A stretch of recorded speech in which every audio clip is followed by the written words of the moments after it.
अस्सलाम वालेकुम। सेहत और सियासत की एक और एपिसोड के साथ आपकी खिदमत में हाजिर हैं। आज बात करेंगे यहूदी साजिश के ऊपर।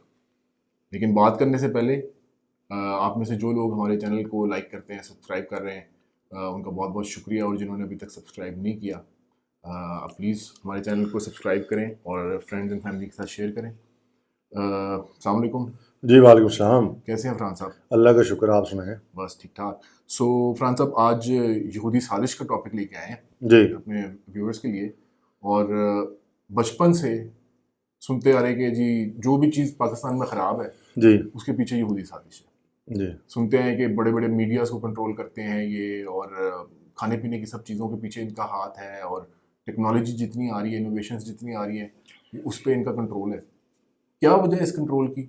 और बेसिकली ये यहूदी साजिश का वर्ड, ये क्या है? यहूदी साजिश क्या है? ये आपने स्टार्ट में खुद ही बता दिया कि यहूदी साजिश का जो लफ्ज़ यूज़ किया जाता है कि ये टेक्नोलॉजी है या कोई चीज़ है उसके पीछे, लेकिन आज हम आपको बताएंगे इसकी असल वजह क्या है।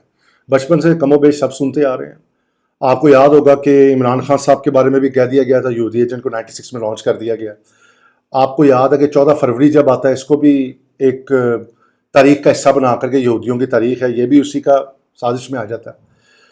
तो मीडिया मालकान की भी आपने बात कर दी है।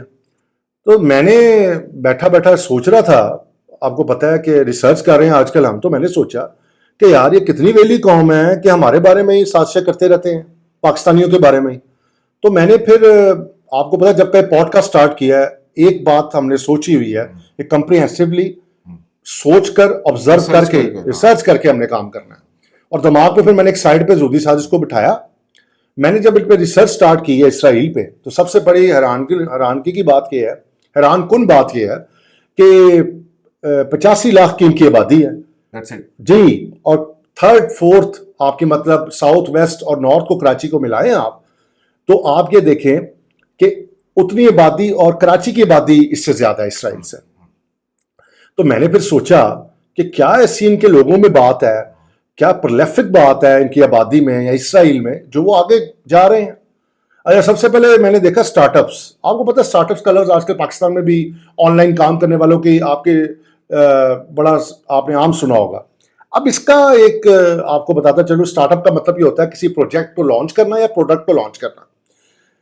आपको हैरान करूं कि साजिशी यहूदी कौम इसराइल के 6000 उनके मुल्क के अंदर स्टार्टअप कंपनीज हैं। वाह। और 1400 बंदों पे मुश्तमिल एक स्टार्टअप कंपनी है वहां पे। और Nasdaq second biggest stock exchange जो दुनिया की है, वहां यूएसए के बाद इसराइल की बिलियनियर कंपनीज ने इन्वेस्ट किया हुआ है। वाह। और मैं जब ये देखा तो मैंने कहा यार ये कौन सी मैजिकल कोई उनके पास रेसिपी है या कौन सी ऐसी डिफरेंट सॉस है जिसके साथ वो काम कर रहे हैं और जिसके साथ वो इतनी बड़े लेवल पे पहुंच गए हैं आज दुनिया में। तो कुछ पॉइंट्स हैं वो मैं आपको बताऊंगा, आप देखिएगा कि अहले यहूद की साजिश असल में है क्या।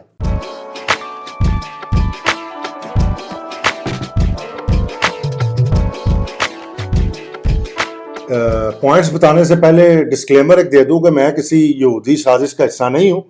ये point of view purely research पे बेस्ड है। जी, सबसे पहला पॉइंट डॉक्टर साहब है fail fast and fail forward. ये एक प्रिंसिपल है, इंग्लिश में शायद मुश्किल लग रहा हो। इसका मतलब ये है वो इस प्रिंसिपल पे काम कर रहे हैं। प्रिंसिपल क्या है? बड़ा आसान है।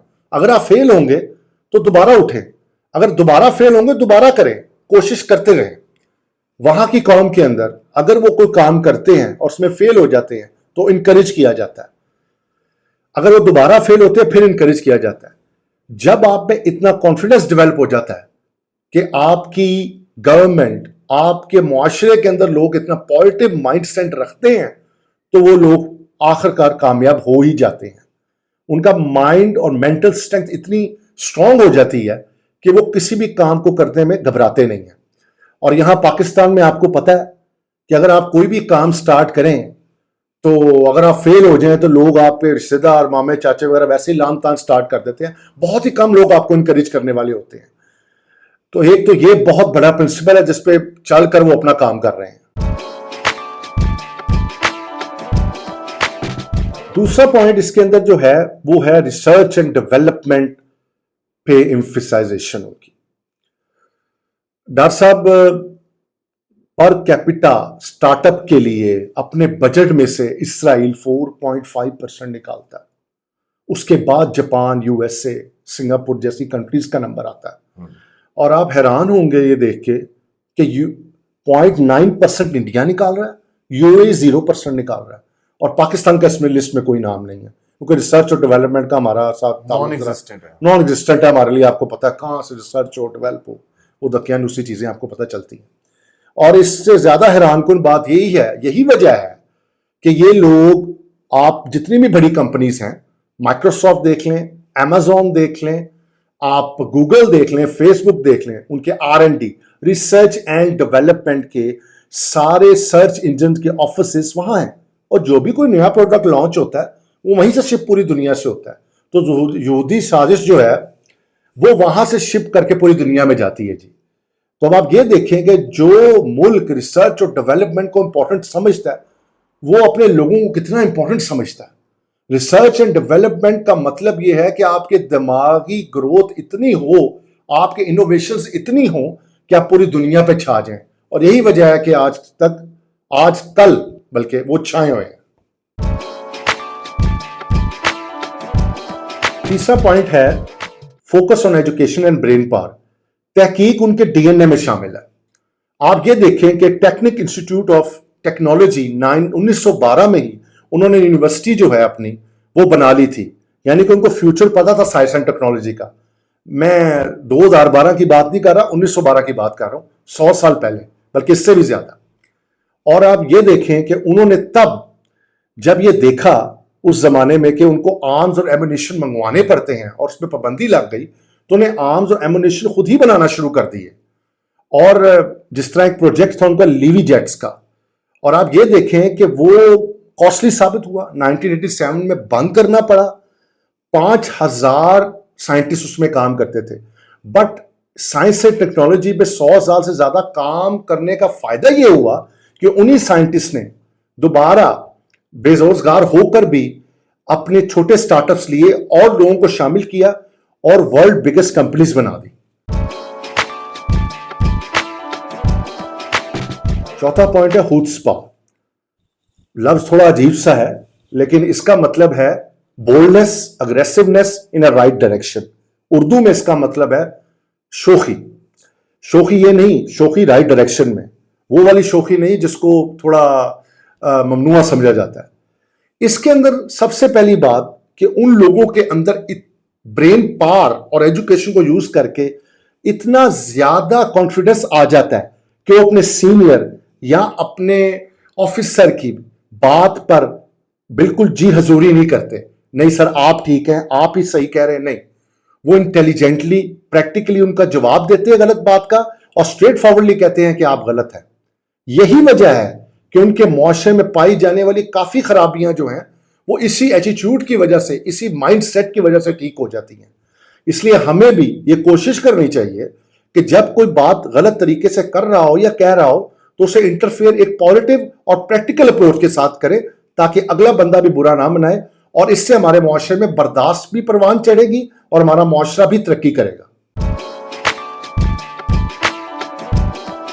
पांचवा जो पॉइंट इसके अंदर आता है वो है इसराइल के लोगों को मिलिट्री में 2 से 3 साल मुलाजमत करनी पड़ती है। निहायत ही खूबसूरत बात।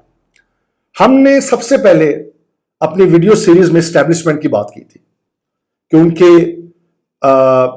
किस तरह ट्रेनिंग होती है, किस तरह वो लोग ट्रेनिंग करके एक माइंडसेट के साथ ऊपर आते हैं।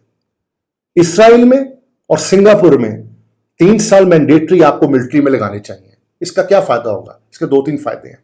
एक तो आप मिलिट्री माइंडसेट के साथ रहेंगे, आप में आएगा डिसिप्लिन, आप में डिसिप्लिन आएगा, डिसिप्लिन के साथ आप इंटेलिजेंट होंगे, आप हार्ड वर्किंग होंगे, आपका ब्रेन काम करेगा, आप नेचुरल लीडर हो जाएंगे, क्योंकि नेचुरल लीडरशिप कहां से परवान चढ़ती है? डिसिप्लिन से। डिसिप्लिन वालों के साथ रहने के साथ जब डिसिप्लिन वालों के साथ आप रहते हैं, उसके साथ आप अपने बिजनेसेस के लिए और नया बिजनेस स्टार्ट करने के लिए अच्छे आइडियाज बना सकते हैं और कॉन्फिडेंटली काम कर सकते हैं। मैं ये समझता हूं कि पाकिस्तान की पॉलिटिशियंस और इस्टेब्लिशमेंट को मिल बैठना चाहिए और इस पॉइंट पे जरूर एम्फेसाइज करना चाहिए कि हमारे सिविलियन लोग भी 2 से 3 साल मेंटल स्ट्रेंथ और लीडरशिप के लिए फोर्सेस को ज्वाइन करें, ताकि हमारे मुल्क के अंदर भी इस तरह की आइडियाज पनपे और हमारे लोगों की ग्रोथ जो आज बहुत लो है वो हायर साइड की तरफ जाए। आज हमने कोशिश की है कि आपको कुछ पॉइंट्स में बताएं कि इसराइल इतनी ग्रेट नेशन कैसे बन रही है। एक बात आपको बताता चलूं, मजहबी तौर पे, डिप्लोमेटिकली तौर पे आपका कोई डिफरेंस किसी के साथ हो, चाहे वो आपका दुश्मन ही क्यों ना हो, लेकिन उसके अच्छे पॉइंट्स से हमें फायदा उठाना चाहिए, क्योंकि दाना लोगों की यही क्वालिटी होती है जो उनको ऊपर लेके जाती है। मैं उम्मीद करता हूं कि आज की बातों से आपने ये जान लिया होगा कि अगर मुखालिफ की बातों से कोई फायदा उठाया जा सके तो उठाना चाहिए। अल्लाह हाफिज। बहुत अच्छे तरीके से फरहान साहब आपने आज का टॉपिक निपटाया है और मेरे ख्याल में यहूदी साजिश को एक काफ़ी अच्छे तरीके से एक्सपोज किया है। तो डॉक्टर साहब हैरानगी हुई फिर आपको यहूदी साजिश जान के? सर ये वीडियो से पहले जब आपने अपनी रिसर्च शेयर की थी मेरे साथ, उसी वक्त मेरे तो 14 तबक रोशन हो गए थे। वैसे मैं थोड़ा सा इसके बारे में पहले से पढ़ रहा था, तो मुझे थोड़ा सा इसके बारे में आइडिया था कि जो इसराइल है बेसिकली रिसर्च एंड डेवलपमेंट में उन्होंने बहुत ज़्यादा पैसे इन्वेस्ट किए हैं और अपने लोगों पे प्रॉपर इन्वेस्ट, जिसको कहते हैं अपने लोगों पे इन्वेस्ट करना, उन्होंने अपने लोगों पे इन्वेस्ट किया है, उनके जहनों पे इन्वेस्ट किया है और उसका डेफिनेटली नतीजा निकला। तालीमी निज़ाम पे भी आगे इंशाल्लाह जाके बताएंगे कि तालीमी निज़ाम बहुत ऊपर है इनका, उसके बारे में बात करेंगे इंशाल्लाह। सो होप करते हैं व्यूअर्स आपको हमारी आज की वीडियो पसंद आई होगी। आगे भी इंशाल्लाह आपके लिए इंटरेस्टिंग टॉपिक्स लेके आते रहेंगे। कोई आपकी सजेशन हो, कोई आपका फेवरेट कोई बात करने का टॉपिक है जिस पे हम आपकी हेल्प कर सकते हैं या बात कर सकते हैं आपके ख्याल में, तो ज़रूर बताएं, फीडबैक ज़रूर दें कमेंट सेक्शन में, अपनी राय से हमें ज़रूर मुतला करें और इंशाल्लाह जल्द मुलाकात होगी एक और एपिसोड के साथ। तब तक के लिए अपना ख्याल रखें, चैनल को लाइक करें, सब्सक्राइब करें और अपने फ्रेंड्स एंड फैमिली के साथ शेयर करें। थैंक यू, अस्सलाम वालेकुम।